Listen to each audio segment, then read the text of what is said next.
하나님이 우리의 소망이십니다. 오늘도 우리의 시선이 주님을 향하길 원합니다. 다 함께 사도신경으로 우리의 신앙을 고백하겠습니다.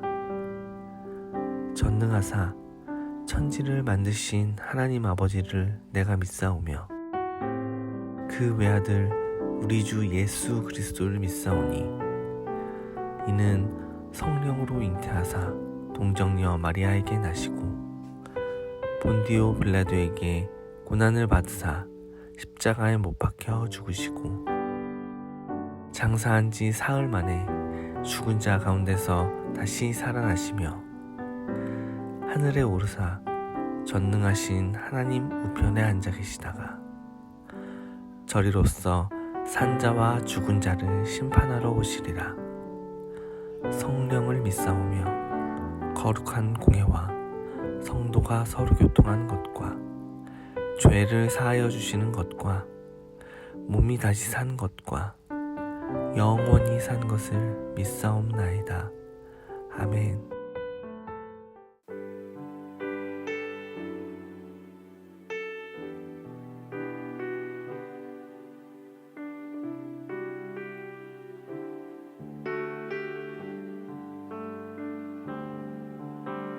주 나의 모습 보네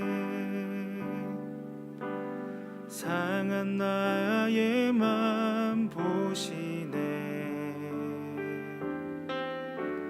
주 나의 눈물 안에 홀로 울던 맘 아시네 주 사랑 내게 있네 그 사랑이 날 채우네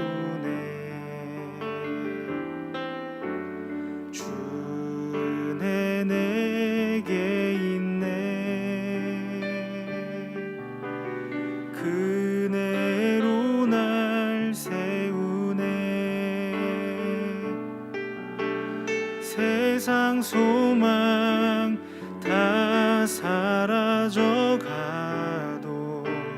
주의 사랑은 끝이 없으니 살아가는 이 모든 순간이 주 은혜임을 나는 믿네 세상 소망 다 사라져가도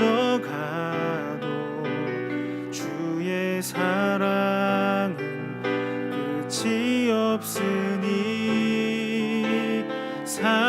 살아가는 이 모든 순간이 주 은혜임을 나는 믿네.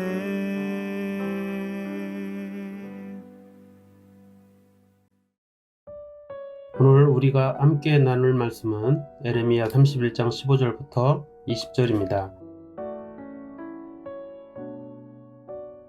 여호와께서 이와 같이 말씀하시느니라. 라마에서 슬퍼하며 통곡하는 소리가 들리니 라헬이 그 자식 때문에 애곡하는 것이라. 그가 자식이 없어져서 위로받기를 거절하는도다. 여호와께서 이와 같이 말씀하시느니라. 내 울음소리와 내 눈물을 멈추어라. 내 일에 삭슬 받을 것인즉 그들이 그의 대적의 땅에서 돌아오리라. 여호와의 말씀이니라. 너의 장래에 소망이 있을 것이라. 너의 자녀가 자기들의 지경으로 돌아오리라. 여호와의 말씀이니라. 에브라임이 스스로 탄식함을 내가 분명히 들었노니 주께서 나를 징벌하심에 멍에 익숙하지 못한 송아지 같은 내가 징벌을 받았나이다. 주는 나의 하나님 여호와시니 나를 이끌어 돌이키소서. 그리하시면 내가 돌아오겠나이다.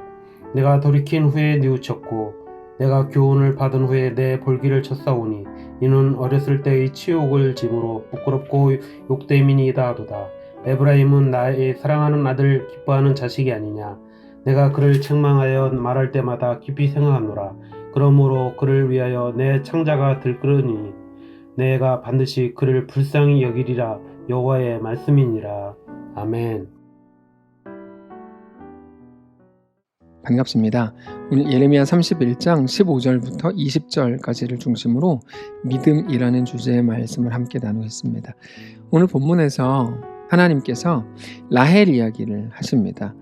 사실 어제 본문에서 잠시 야곱이라는 이름이 등장했었죠. 그리고 나서 오늘 본문에서 라헬 이야기가 나오기 때문에 그렇게 어색한 구조는 아닙니다. 라헬은 야곱의 사랑을 받은 야곱의 아내인데 아이를 갖지 못했었습니다. 그러다 보니까 남편의 사랑만으로는 채워질 수 없는 어떤 공허함과 허무함을 늘 느끼면서 살았던 사람입니다. 그랬던 라헬이 낳은 아이가 바로 에브라임 지파와 므낫세 지파의 아버지인 요셉입니다. 근데 그런 라헬의 애곡에 대해서 말씀을 하시는 거죠. 15절입니다. 여호와께서 이와 같이 말씀하시니라. 라마에서 슬퍼하는 통곡하는 소리가 들리니 라헬이 그 자식 때문에 애곡하는 것이라. 그가 자식이 없어져서 위로받기를 거절하는도다. 라헬은 요셉의 동생 베냐민을 낳으면서 죽었습니다. 그리고 요셉은 형들에 의해서 보디발의 집으로 팔려갔습니다. 그러니까 사실 라헬의 자식이 죽은 것은 없는 겁니다. 다만 이 내용은 나중에 마태복음 2장에서 헤롯이 유대의 왕이 나셨다는 동방박사들의 말을 듣고 베들레헴의 어린아이들을 무참히 살해한 사건을 예언한 내용입니다. 근데 중요한 거는 무엇으로 인한 고통이냐 애통이냐 이게 중요한 게 아니고 애통 그 자체입니다. 왜 그러냐면 애통이 바뀌어 기쁨으로 바뀌는 거거든요. 애통이 기쁨으로 바뀌는 거거든요. 곧바로 이어서 하나님께서 모든 슬픔을 그치게 하시겠다고 말씀하시는 게 오늘 본문이기 때문입니다. 16절입니다. 여호와께서 이와 같이 말씀하시니라. 내 울음소리와 내 눈물을 멈추어라. 내 일에 삭슬을 받을 것인즉 그들이 그의 대적의 땅에서 돌아오리라. 여호와의 말씀이니라. 내 울음소리를 그치고 눈물을 그쳐라 말씀을 하시죠. 하나님께서 그들의 슬픔을 기쁨으로 바꾸시겠다는 겁니다. 그러면서 너의 일에 삭슬을 받을 것인즉 이렇게 말씀을 하시는데 이게 놀라운 거예요. 내 일에 삭슬을 받는다. 너가 상을 받는다는 말이거든요. 자, 유다는 지금 자기들의 죄로 인해서 바벨론 포로로 끌려가는 겁니다. 그들이 받을 상은 없습니다. 오히려 징계를 받아야 됩니다. 아니, 징계를 받고 있는 중이죠. 근데 하나님께서는 그들에게 상을 받을 거라고 말씀을 하세요. 그들이 상을 받는다는 게 무슨 말일까요? 그거는 한마디로 인내에 대한 상입니다. 그들은 자기들의 죄 때문에 원하지 않게 바벨론으로 끌려가고 있는 게 맞습니다. 그럼에도 어쨌든 그들은 거기서 살아야만 했습니다. 집을 짓고 결혼을 하고 밭을 일구고 자식을 낳고 자식을 또 결혼시키고 이렇게 계속 살라 이렇게 말씀을 하셨죠. 그러나 그들 입장에서 보면 그거 모든 것들은 한마디로 인내입니다. 하나님은 그것도 잘했다고 말씀을 하시는 거죠. 그들은 잘한 게 없습니다. 근데 하나님은 잘했다고 하세요. 뭐를 잘했다는 걸까요? 왜 그렇게 하시는 걸까요? 그게 바로 하나님이 하나님의 백성들에게 베푸시는 은혜입니다. 히브리서 11장을 보면 믿음의 선배들 이야기가 쭉 나옵니다. 아브라함, 이삭, 야곱, 요셉, 모세 이런 식으로 쭉 나가죠. 그러다가 갑자기 라합이 나와요. 여러분, 라합은 이방인입니다. 기생입니다. 여리고성 입장에서 보면 라합은 완전히 민족의 배신자입니다. 근데 하나님은 라합을 두고 믿음의 사람이라고 소개하죠. 실제로 라합이 등장하는 여호수아서를 보면 라합에게서 어떤 믿음이 있는가 모르겠어요. 언뜻 보면 아무것도 보이지 않아요. 근데 하나님은 믿음이라고 말해요. 고개가 갸우뚱해지죠. 그러다가 히브리서 11장을 더 내려가 읽다 보면 기드온이 나오는데 그리고 나서 삼손이 나와요. 우리는 삼손의 역사를 잘 알고 있습니다. 삼손은 믿음은커녕 끝까지 못난 모습으로 살다가 머리카락이 다 잘려가지고 힘을 잃고 두 눈이 뽑혀가지고 꽁꽁 묶여서 있다가 죽기 전에 마지막에 간신히 하나님의 은혜로 잠깐 동안 힘을 썼던 사람입니다. 삼손을 보면서 누구도 믿음을 떠올리기가 어렵습니다. 그럼에도 성경은 삼손을 믿음의 사람이라고 말하더라는 거죠. 자, 하나님이 삼손을 믿음의 사람이라고 말씀하시는 건 과연 어떤 포인트일까요? 하나님의 이끄심에 삼손이 그렇게 못난이처럼 평생을 거부하고 뺀질거리고 어떻게 보면 다 자기 마음대로만 한 것 같은데 하나님은 오히려 이렇게 말씀하시는 거예요. 너가 그 성격에 내가 이끄는 대로 따라오는 게 얼마나 힘들었겠냐. 야, 너 진짜 고생했다. 너 그것도 믿음이다. 이렇게 말씀을 하시는 거죠. 그러니까 삼손에게 믿음을 말씀하시려면 삼손이 누군지 알아야 말할 수 있는 거예요. 어떤 나타난 현상 하나 가지고 객관적으로 비교할 수 있는 게 아니고 삼손이 누구인지 아는 하나님은 삼손에게 너 믿음이다 말씀을 하시는 거죠. 예전에 최덕신 씨 이야기 자주 말씀을 드렸습니다. 그분이 왕성하게 사역을 하다가 많은 사람들에게 실망을 주는 일이 일어났습니다. 그 결과 한국 기독교에서 거의 퇴출당하다시피 했습니다. 쫓겨났습니다. 그렇게 혼자 힘을 잃고 좌절하면서 혼자 예배하는데 다 자기가 잘못했고 누구를 원망하겠습니까? 근데 그때 하나님께서 최덕신 씨 마음에 이런 마음을 주셨다 그랬죠. 나는 너한테 실망 안 했다. 내가 너한테 속은 적이 있냐? 없다. 난 너 원래 그런 놈인 거 알고 있었다. 내가 너한테 왜 실망하냐? 이렇게 말씀을 주시는데 그 한마디 음성이 그렇게 큰 위로가 되고 힘이 되더라는 거예요. 하나님은 그분에 대해 너무 잘 알았던 거죠. 넘어질 건 알았던 겁니다. 거기에 걸릴 거를 아셨던 겁니다. 그러다 보니까 하나님이 최덕신 씨를 볼 때 실망할 일이 아니라 다시 일어나라. 야, 내가 너에 대해서 몰랐는 줄 아냐? 이제까지 잘 왔는데 그래 너 걸려 넘어진 거 내가 잘 안다. 그래서 모두가 너를 싫어하고 외면하는 거 내가 잘 안다. 근데 그 자리에 서서 하나님의 사람으로 사역을 감당해라. 이런 말씀을 주시는 거죠. 여러분, 이스라엘은 뭐를 그렇게 잘했을까요?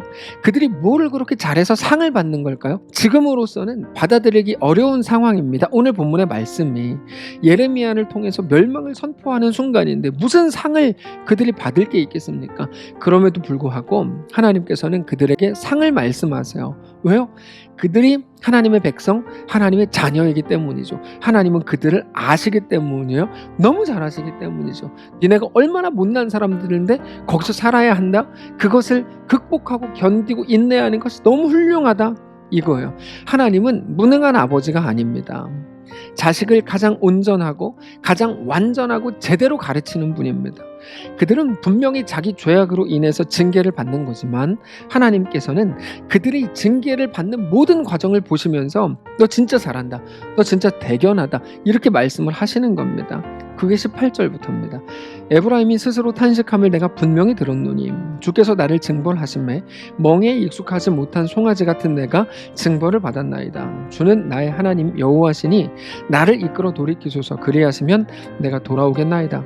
내가 돌이킨 후에 뉘우쳤고 내가 교훈을 받은 후에 내 볼기를 쳤사오니 이는 어렸을 때의 치욕을 짐으로 부끄럽고 욕됨이니이다 하도다. 에브라임은 나의 사랑하는 아들 기뻐하는 자식이 아니냐. 내가 그를 책망하여 말할 때마다 깊이 생각하노라. 그러므로 그를 위하여 내 창자가 들끓으니 내가 반드시 그를 불쌍히 여기리라. 여호와의 말씀이니라. 그들의 죄악으로 인해서 그들은 징계를 받을 것이지만 그럼에도 불구하고 하나님께서는 에브라임은 나의 사랑하는 아들 기뻐하는 자식이 아니냐. 내가 그를 책망하여 말할 때마다 깊이 생각하노라. 그를 위해 내 창자가 들끓는다. 내가 그를 불쌍히 여긴다. 이게 하나님의 마음이라는 거죠. 단지 냉정하게 지은 죄에 대한 대가로서 너 죽일 게가 아니고 끝내 용서하시고 받아주시고 끝내 기다리시죠. 그때까지의 모든 과정까지도 합력하여 선을 이루어 주시죠. 말씀을 정리할까요? 여러분, 그렇다면 오늘 우리의 삶은 어떨까요? 우리의 삶도 하나도 다르지 않습니다. 우리는 모든 것이 우리 못남의 결과물, 우리 잘함의 결과물이라고 생각하는 경향이 있지만 그 모든 것이 합력하여 선을 이루어내실 우리 하나님을 믿음으로 바라보시기를 바랍니다. 우리의 못남으로 인해 넘어진 우리 자신의 넘어짐으로 인해 하나님은 우리를 더 온전한 하나님의 백성으로 세우실 것이고 우리의 순종으로 인해 만들어진 우리 모든 역사를 통해서 우리 하나님은 또다시 놀라운 하나님의 역사를 만드실 겁니다. 그게 우리 믿음입니다. 믿음은 근거와 대상이 분명하다고 말씀을 드렸죠. 나의 어떤 모습을 통해서도 하나님은 하나님 나라를 이루신다. 그게 우리의 믿음입니다. 오직 하나님만 우리의 왕이요 전능하신 하나님이요 우리 아버지라는 사실입니다. 오늘 그 믿음이 우리를 온전함으로 이끌고 하나님을 더욱더 바라보게 하는 귀한 오늘의 말씀이시기를 바랍니다. 기도합시다. 살아계신 하나님, 이 말씀을 통하여 우리가 힘을 얻게 하시고 하나님의 놀라운 은혜 아래 거하게 하옵소서. 하나님이 보이지 않아 내 생각과 내 판단으로만 내 자신과 내 미래와 내 인생을 저주했던 우리를 불쌍히 여기시고 이제 다시 일어나 나를 가장 잘 아시는 내 아버지 하나님만을 신뢰하며 나아가게 하옵소서. 살아계신 예수님의 이름으로 기도합니다. 아멘. 사랑하는 성도 여러분, 하나님께서 오늘 하루를 우리에게 허락하셨습니다. 이 말씀을 붙들고 힘있게 승리하며 서게 되시기를 주님 이름으로 축복합니다.